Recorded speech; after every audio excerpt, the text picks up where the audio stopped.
Assalamualaikum warahmatullahi wabarakatuh. Kami dari kelompok 3 akan mempresentasikan materi mengenai ekuitas pemilik. Untuk anggota dari kelompok 3 yaitu yang pertama Nabila Fajar Asyara dengan NIM akhir 374, Berliana Ayu Safara dengan NIM akhir 379, Dita Berliana Tri Rahmawati Rawi dengan NIM akhir 380, Resa Dwi Setyaningrum dengan NIM akhir 392, Proklin Andiana Pelopesi dengan NIM akhir 397, dan Rina Dwi Maharani dengan NIM akhir 399. Pengertian ekuitas secara formal dan juga semantik. Secara formal, ekuitas merupakan hak residual atas aset setelah dikurangi dengan kewajiban.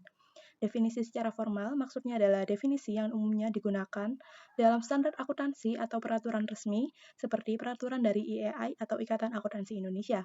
Nah, definisi ekuitas formal yang saya bacakan tadi merupakan definisi yang diberikan oleh Ikatan Akuntansi Indonesia. Secara semantik, ekuitas merupakan utang yang ditanggung oleh perusahaan kepada pemilik. Definisi secara semantik merupakan definisi secara tidak resmi, tapi cara memaknai konsep itu lebih dalam atau sering disebut sebagai makna bahasa. Oleh karena itu, ekuitas dianggap utang perusahaan ke pemilik atas modal yang ditanamkan pemilik kepada perusahaan. Secara semantik, ekuitas merupakan utang yang ditanggung oleh perusahaan. Kedua definisi tersebut, definisi secara formal subjeknya merupakan POV dari pemilik, sedangkan definisi secara semantik subjeknya merupakan POV dari perusahaan sebagai entitas usaha. Kedua definisi tersebut, definisi secara formal subjeknya merupakan POV dari pemilik, sedangkan definisi secara semantik subjeknya merupakan POV dari perusahaan sebagai entitas usaha. Kedua definisi tersebut, definisi secara formal subjeknya merupakan POV dari pemilik, sedangkan definisi secara semantik subjeknya merupakan POV dari perusahaan sebagai entitas usaha. Kedua definisi tersebut, definisi secara formal subjeknya merupakan POV dari pemilik, sedangkan definisi secara semantik subjeknya merupakan. Lalu apa sih perbedaan ekuitas dan juga kewajiban? Yang pertama yaitu penyelesaian klaim. Klaim ekuitas tidak wajib diselesaikan dalam jangka waktu tertentu. Hanya dipenuhi apabila semua kewajiban sudah lunas dan ada sisa aset. Ekuitas itu sebenarnya bukan hutang, tetapi bagian pemilik atas perusahaan.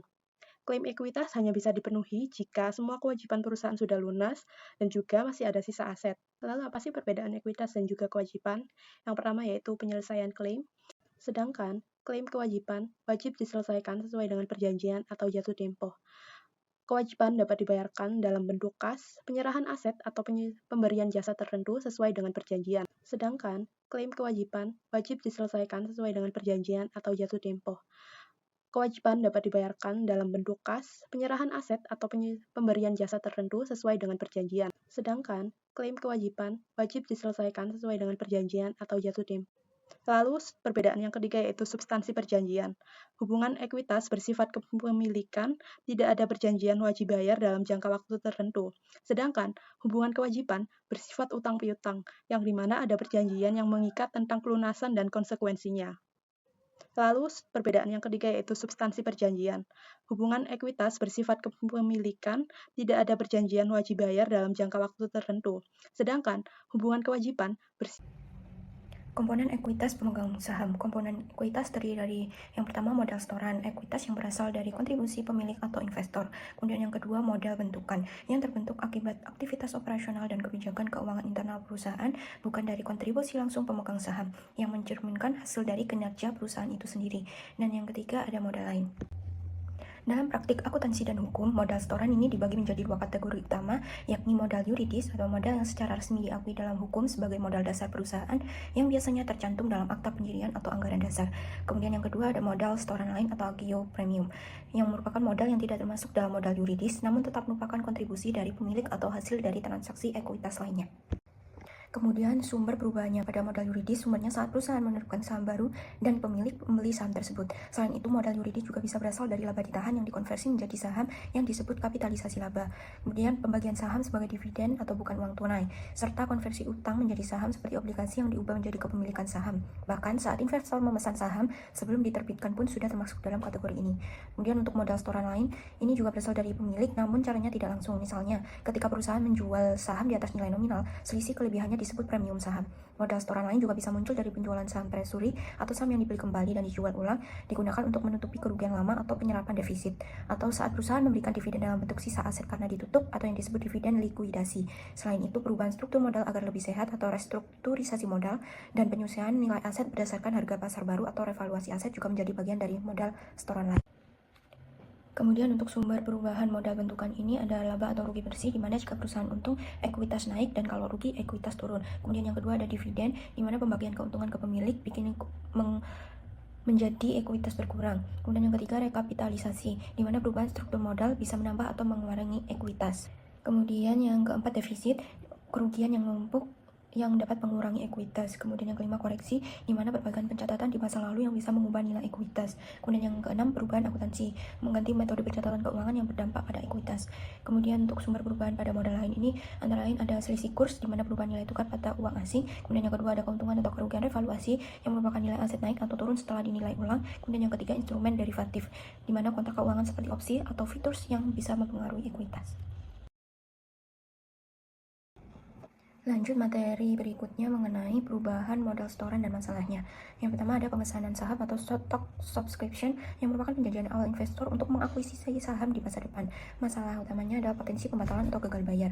Alternatif solusinya yang dapat diimplementasikan meliputi penetapan persyaratan kontraktual yang mengikat dan non-revocable dalam kerangka waktu yang terdefinisi secara jelas. Kemudian yang kedua ada obligasi terkonversi, di mana instrumen utang yang memberikan opsi konversi menjadi saham ekuitas. Untuk masalah yang timbul pada saat eksekutasi opsi konversi terkait dengan derecaution liabilitas dan pengakuan ekuitas serta potensi dilusi kepemilikan saham yang beredar. Untuk alternatif solusinya melibatkan penerapan metode akuntansi konversi yang konsisten dan penyajian informasi yang komprehensif mengenai potensi dilusi dalam laporan keuangan. Kemudian yang ketiga saham preferen terkonversi, serupa dengan obligasi terkonversi namun melibatkan konversi dari instrumen ekuitas dan karakteristik profesional menjadi saham biasa. Untuk permasalahan dan alternatif solusi memiliki paralelitas dengan obligasi terkonversi.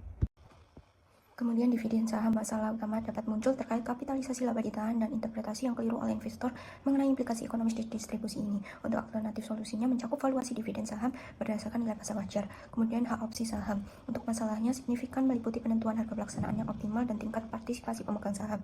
Untuk alternatif solusi melibatkan analisis valuasi yang cermat dalam penetapan harga dan potensi keterlibatan underwriter.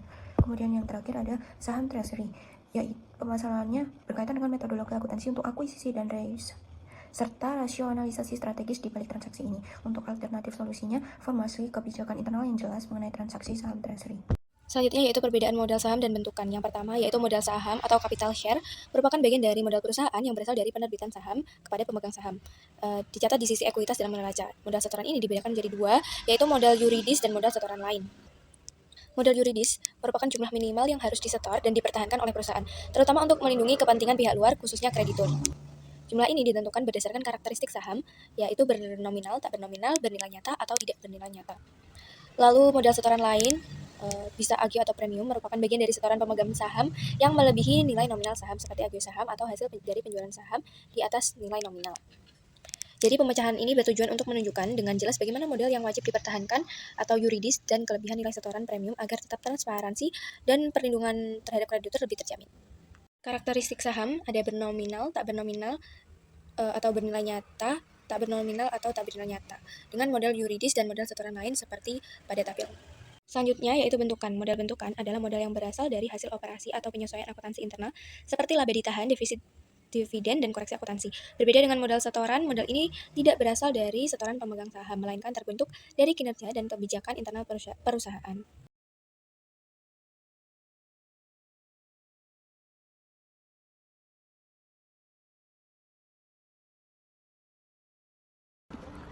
Dalam struktur keuangan suatu perusahaan, komponen-komponen ekuitas menjadi landasan yang mencerminkan nilai sebenarnya perusahaan tersebut. Komponen diantaranya, 1. Modal disetor. Modal disetor adalah jumlah uang yang disumbangkan oleh pemilik atau pemegang saham, terbagi menjadi modal saham yang mencerminkan nilai saham yang dimiliki, dan agio atau disagio saham yang menunjukkan perbedaan antara harga pasar saat ini dengan nilai nominal saham. Yang kedua, saldo laba. Saldo laba merupakan hasil akumulasi dari laba perusahaan dari tahun-tahun sebelumnya yang tidak dibagikan sebagai dividen kepada pemegang saham. Yang ketiga, pendapatan komprehensif lain. Pos-pos yang belum direalisasi tidak dicatat di laporan laba rugi, tapi langsung mempengaruhi ekuitas. Yang keempat, cadangan ekuitas. Cadangannya ditentukan berdasarkan kebijakan perusahaan atau peraturan, misalnya ketentuan OJK atau undang-undang perusahaan tersebut, meliputi cadangan pelunasan obligasi, cadangan umum, dan cadangan revaluasi. Yang kelima, kepentingan non-pengendali. Bagian ekuitas yang dimiliki oleh pihak luar pada entitas anak atau dalam laporan konsolidasian. Selanjutnya adalah aspek teoritis penyebab perubahan ekuitas. Yang pertama dipengaruhi oleh transaksi pemilik, yang pertama dari setoran modal yang menambah modal, kemudian ada penarikan modal yang mengurangi modal, serta ada pembagian dividen. Yang kedua dari aspek aktivitas operasional perusahaan, dari laba ditahan yang bersifat menambah ekuitas, serta kerugian yang mengurangi ekuitas. Penyebab perubahan ekuitas juga dapat disebabkan oleh kesalahan perhitungan, ataupun ada kekeliruan atau error dari sistem akuntansi yang dipakai, kemudian ada perubahan kebijakan akuntansi yang berlaku, serta ada kuasi reorganisasi baik itu merger maupun konsolidasi. Untuk berikutnya adalah contoh masalah teoritis selisih satu transaksi. Dari sini adalah kejadian dari buyback dan juga reissue saham dari suatu perusahaan, di mana kas awal yang bertotal dari kas, modal disetor, kemudian agio saham adalah sebesar 1.200.000, namun kemudian ditarik dengan nilai buku yang berkurang. Serta selanjutnya di-reissue kembali oleh perusahaan, namun ternyata diketahui ada kerugian sebesar 60.000. Pada bagian penarikan terlihat ada penarikan sebesar 400.000, namun nilai bukunya adalah 340, sehingga jika dikurangi akan terlihat total dari 60.000 kerugian. Dari situasi ini, maka diketahui ada 3 alternatif dalam cara perusahaan untuk mencatat kerugian yang timbul. Untuk selanjutnya adalah masalah teoritis selisih 2 transaksi. Ini adalah sambungan dari situasi sebelumnya, di mana ada 3 alternatif. Yang pertama, mencatat seluruh selisihnya pada agio saham, sehingga kerugian dari penarikan 150 dan penerbitan kembali sebesar 90.000, maka diketahui ada kerugian pada agio saham sebesar 60.000. Kemudian yang kedua adalah selisih ditanggung pada agio saham dan juga laba ditahan.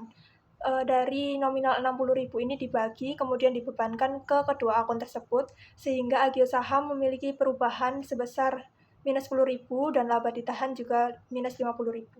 Untuk alternatif terakhir, itu adalah selisih ditanggung pada laba ditahan, sehingga untuk nominal dari modal saham dan agio saham, dari penerbitan kembali dan penarikan nominalnya tetap, namun ada pengurangan pada akun laba ditahan, sehingga ada perubahan atau kerugian 60.000.